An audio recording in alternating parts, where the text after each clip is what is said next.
మా దర్శకులు పట్నాయక్ గారు మొదట ఏ ఎనర్జీతో ఉన్నారు, మధ్యలో ఎన్ని ఒడిదుడుకులు వచ్చినా ఎన్ని అడ్డంకులు వచ్చినా వాటిని అధిగమిస్తూ కొత్త వారందరినీ కూడా ఒక ఇప్పుడు గురుగారు అన్నారు కదా, అలా ఒక మాస్టర్ లాగా ఆయన ఒక టీచర్ లాగా అందరికీ నేర్పించుకుంటూ నటనని నేర్పించుకుంటూ ఆయన కూడా ఎక్కడైతే మూవీలో పడిపోతుందో దాన్ని లేపుకుంటూ ఆ మూవీని చాలా చక్కగా తీసుకొచ్చారు.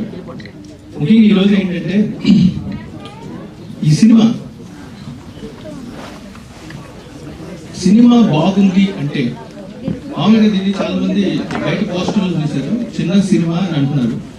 బట్ ఈ సినిమాలో 60 మంది నటినట్లు 120 మంది టెక్నీషియన్స్ పనిచేశారు.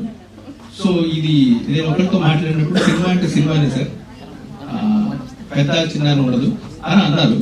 బట్ విషయం ఏంటంటే అందరూ కష్టపడి చేశాము. మూవీ బాగుంటే అది ఏ సినిమా అయినా అందులో తెలిసిన మొహాలు సుపరిచితమైన మొహాలు ఉన్నా లేకపోయినా దాన్ని ఆదరిస్తారని ప్రూవ్ చేసిన సినిమా పద్మశ్రీ. ఒక ఆడియన్స్ అక్కడ కూర్చున్నప్పుడు మనం ఏం ఫీల్ అయ్యాం, ఆ ఫీల్ అయిందే ఈరోజు ఈ సక్సెస్ కారణం. ఆ ఫీల్ చేయగలిగించారు సార్, అందుకు మీకు థ్యాంక్స్.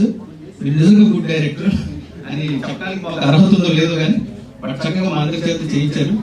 మమ్మల్ని ఒక స్టూడెంట్స్ లాగా చక్కగా ముందుకు నడిపించి డైరెక్టర్ కెమెరా డిఓపి గారు నరసింహరావు గారు ఆయన ఎంత చక్కగా వచ్చి చేయించారంటే ఆ ఫైట్స్ అంత బాగా వచ్చాయి. అంటే నాతో జరిగిన ఇంటరాక్షన్ ప్రతి సీన్ దగ్గరికి వచ్చి ఆయన ఇన్వాల్వ్ అయిపోయి ఇలా చేయాలని చెప్పి దగ్గర ఉండి చూసి ఆ కెమెరాలో ఇలా వస్తుంది మీరు ఇలా చేయండి అని చెప్పి చేయించారు. అలాగే ఫైట్ మాస్టర్ గారి గురించి అయితే చెప్పలేదు. దాన్ని చూసినట్టు సార్ మీరు డాక్టరా ఏంటి సార్ అలా విరగదీశారు అని నన్ను అందరూ అప్రిషియేట్ చేయడం చూస్తే చాలా హ్యాపీగా ఉంది సార్. ఫైట్ మాస్టర్ గారు మీకు చాలా థ్యాంక్స్.